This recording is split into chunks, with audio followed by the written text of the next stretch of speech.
Hello friends, welcome back to my YouTube channel. तो friends, ये रिश्ता क्या कहलाता के आने वाले एपिसोड में आप देखेंगे नैतिक अंतरा पर चिल्लाता है कि तुम ये क्या कर रही हो, मेरी दादाजी से ऐसे कैसे तुम बात कर सकती हो। तभी अक्षा कहती है वो गलती से हो गया होगा, वो अंतरा नहीं है, मैं जानती हूँ उसने ऐसा जानबूझ के नहीं किया है। लेकिन नैतिक कहता है जो भी हो, मगर मुझे बिल्कुल पसंद नहीं कि मेरे दादाजी से कोई इस तरह से बात करे और दोबारा तुम ऐसी कभी भी बात मत करना मेरे दादाजी से। अक्षरा कहती है कि दादाजी माफ़ कर दीजिए अंतरा को, और नैतिक आप भी माफ़ कर दीजिए, मुझसे गलती हो गई है, दोबारा ऐसा नहीं होगा।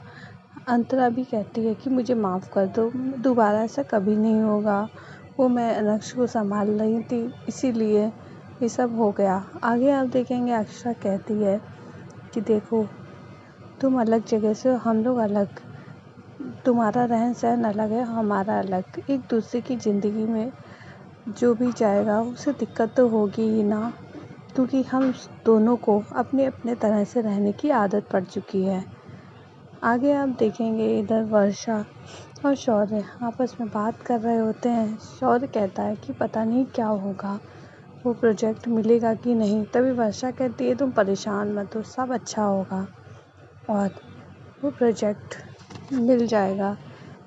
तभी शौर्य कहता है कि हाँ, मैं यही चाहता हूँ वर्षा, सब कुछ अच्छे से हो जाए, और बाबूजी की तबीयत ख़राब है, मैं उन्हें और टेंशन नहीं देना चाहता हूँ। वर्षा कहती है तुम बिल्कुल भी परेशान मत हो, सब अच्छा होगा। आगे आप देखेंगे कि इधर माँ और भाभी माँ सभी लोग बैठे हुए होते हैं और बातें कर रहे होते हैं। तभी कहते हैं कि दादाजी से सब कुछ हो गया। दादाजी कहते हैं थारे लोगों की वजह से ही मुझे चेकअप के लिए जाना पड़ता है, ताकि तुम लोग को पता रहे कि मैं ठीक हूँ। अब तो खुश हो ना। तभी भाभी माँ और माँ कहती है हाँ। बहू कहती है कि ये लीजिए दादाजी, तो एक और काम कर दीजिए हमारी खुशी के लिए, दवाई खा लीजिए। तभी माँ कहती हैं तभी मैंने ये सारा काम बहू को ही सौंपा है, क्योंकि दादाजी बहू से तो मना ही नहीं कर सकते।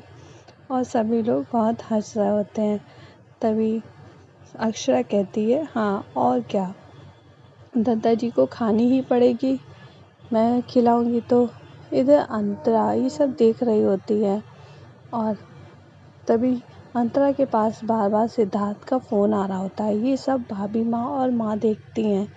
माँ देखती हैं कि कैसे अंतरा फ़ोन काट रही होती है सिद्धार्थ का, और वो बात ही नहीं कर रही होती। उन लोग को बुरा भी लगता है। आगे आप देखेंगे कि शौर्य जा रहा होता है, बड़ी खुशी से आया होता है। तभी काका जी कहते हैं कि शौर्य तुम्हें ये प्रोजेक्ट मिल गया ना, बहुत अच्छी डील रही। तभी शौर्य कहता है कि काका आपको कैसे पता।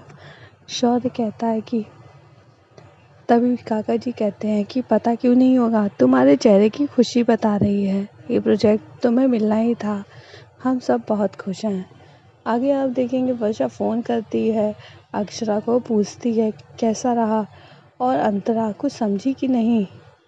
तभी बस अक्षरा कहती है कि मुझे तो नहीं लग रहा वो कुछ समझ भी रही है, मैं पूरी कोशिश कर रही हूँ उसे समझाने की, जहाँ जहाँ पे होता है मैं उसे समझाती हूँ, लेकिन वो कुछ भी नहीं समझ पा रही है, मुझे ऐसा ही लग रहा है। तभी अक्षरा कहती है तुम उसे डायरेक्ट बता दो, लेकिन अक्षरा मना कर देती है डायरेक्ट बताने को। आगे हम देखेंगे कि इधर रूम में अक्षरा लिस्ट बना रही होती है दिवाली की। तभी नैतिक आ जाता है बैलून लेके, और अक्षरा कहती है नैतिक आपने कुछ सोचा है इस बार दिवाली में स्पेशल क्या करेंगे। तभी नैतिक कहता है सब तो हम कर चुके हैं। तभी बैलून हाथ से छूट जाते हैं और अक्षरा को एक आइडिया आ जाता है। आगे आप देखेंगे कि महेश्वरी हाउस में सभी लोग पूजा कर रहे होते हैं और अंशु भी बहुत दुखी होता है। इधर तन्नू बहुत ही खुश है क्योंकि मैं पास हो गई और अंशु फेल हो गया, इसीलिए बहुत ही दुखी है। सभी लोग पूजा कर रहे होते हैं। तभी वहाँ पर शौर्य आ जाता है और शौर्य भी पूजा में भाग लेता है। तभी माँ कहती है कि तन्नू तूने सब सामान रख लिया ना। तभी पता चलता है कि सुमन का फ़ोन आया था, वो कल आ रही है।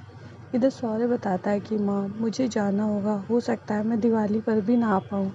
माँ इमोशनल हो जाती। माँ कहती हैं अच्छा बेटा, तो तू ध्यान रखना और फिर तू कुछ खा नहीं पाएगा। तो वह कहती है मैं अभी से तुझे बना के रख दूँगी। तभी शौर्य मज़ाक करने लगता है और कहता है पटाखे भी रख देना, वहाँ जला लूँगा, अच्छा नहीं लगेगा ना। और कहता है मेरी भोली माँ, अरे मैं आ जाऊँगा जल्दी से काम ख़त्म करके, वैसे भी मुझे कौन सा वहाँ अच्छा लगने वाला है।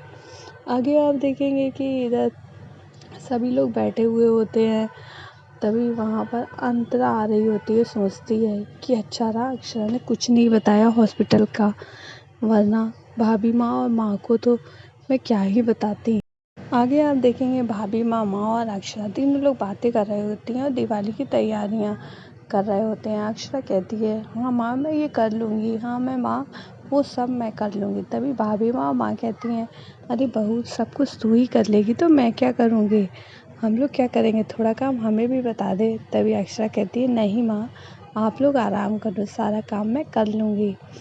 इधर तभी अंतरा आ जाती है और कहती है हाँ थोड़ा काम मुझे भी बता दो, मैं भी कर लेती हूँ, सब लोग मिलके करेंगे तो जल्दी हो जाएगा, और वैसे भी मुझे तो बहुत अच्छा लगता है। तभी पहले अक्षरा मना करती है, फिर कहती है ठीक है ना माँ, अगर ये चाहती है तो करने देते हैं, क्योंकि वैसे भी लंदन में कहाँ ये सब ये कर पाती, वहाँ पर कहाँ ऐसी दिवाली मनाई जाती। तभी अंतरा कहती है नहीं वहाँ पर भी ऐसी ही दिवाली होती है, बहुत अच्छा लगता है। तभी भाभी माँ कहती हैं बेटा इतना ही अच्छा लगता है तो तू चली क्यों नहीं जाती अपने घर, तुझे याद नहीं आती अपने माँ बाबूजी की, तू वहीं पर क्यों नहीं दिवाली मनाती। तभी अंतरा बात काटती हुई कहती है आप लोग चाय पियोगे, मैं बना के लाती हूँ अदरक वाली, और चली जाती है। भाभी माँ और माँ कहते हैं देखा इसने जानबूझ के बात काट दी, मुझे तो लग रहा है ये चाहती ही नहीं है। और देखो सिद्धार्थ का भी फ़ोन आ रहा था, इसने बार बार फ़ोन आ रहा था, इसने एक बार नहीं उठाया और काट दिया। कभी कभी तो लगता है कि हम लोग अंतरा को समझने में गलती कर दी, सिद्धार्थ इतना बुरा भी नहीं है, और वो तो बेचारा बात करने को था, एक बार बात कर लेती तो क्या था। और इसे देखो ये बैठी हुई है, एक बार भी अपने रिश्ते को जोड़ने के लिए कुछ भी नहीं कर रही है।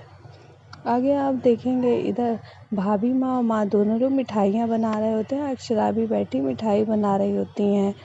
तभी अंतरा आ जाती है और कहती है कि आप सब लोग ये घर पे बनाते हैं, ये सब तो रेडीमेड भी मिल जाता है। तभी माँ भाभी माँ कहती हैं हाँ मिल तो जाता है, लेकिन उसमें कुछ ऐसी बात कहाँ से होती है, हम लोग खुद से बनाते हैं और शुद्ध होता है इसीलिए। और तभी अक्षरा कहती है कि माँ मैं सोच रही हूँ इस बार दिए भी हम लोग घर पे ही बनाएं। तभी माँ कहती है ये तो बहुत ही अच्छी बात है। तभी अक्षरा कहती है ठीक है माँ, फिर मैं मिट्टी भिगो देती हूँ, फिर हम लोग दिए बनाएंगे। आगे आप देखेंगे नैतिक और माँ बाबूजी आ जाते हैं, और तभी बाबूजी कहते हैं कि पता नहीं क्या लाए हैं, मुझे तो इतना समझ में आ रहा है ये और बहू दोनों लोग कोई नई योजना बनाई हुई है इस बार दिवाली पे। तभी अक्षरा कहती है हाँ योजना तो है। आगे आप देखेंगे कि सभी लोग बैठे होते हैं। तभी भाभी माँ कहती है ठीक है बहू तू मिट्टी भिगो दे, लेकिन दिए हम साथ में ही बनाएंगे, तू अकेले मत बनाना। आगे आप देखेंगे तन्नू जाती है अंशु के पास और कहती है अंशु मुझे माफ़ कर दो ना, तुम गुस्सा क्यों हो, मैंने तो यूं ही बोल दिया था। लेकिन अंशु चिल्लाने लगता है, कहता है तुम चली जाओ यहाँ से। आगे आप देखेंगे अंतरा देखती है कि नैतिक फ़ोन पे बात कर रहा है। तभी उसे आइडिया सूझता है, वो फ़ोन कॉल मिला के काट देती है और तुरंत ही अपने हाथ मिट्टी में सना देती है, और तभी कॉल आ जाता है। तभी अंतरा कहती है कि नैतिक मेरा कॉल दे दो ना, मेरे हाथ गंदे हैं। नैतिक कहता है हाथ साफ़ कर लो, लेकिन अंतरा कहती है कि इतनी जल्दी हाथ साफ़ नहीं कर पाऊँगी, तुम दे दो ना, अर्जेंट है। तभी नैतिक कान में फ़ोन लगा देता है, लेकिन अंतरा बार बार कह रही होती है फ़ोन मेरे नज़दीक रखो, मुझे सुनाई नहीं दे रहा है। ये सब अक्षरा ऊपर से देख रही होती है। तो फ्रेंड्स वीडियो पसंद आई है तो लाइक कर दे, अगर आप हमारे आए हो तो हमारे चैनल को सब्सक्राइब कर ले। Okay friends bye.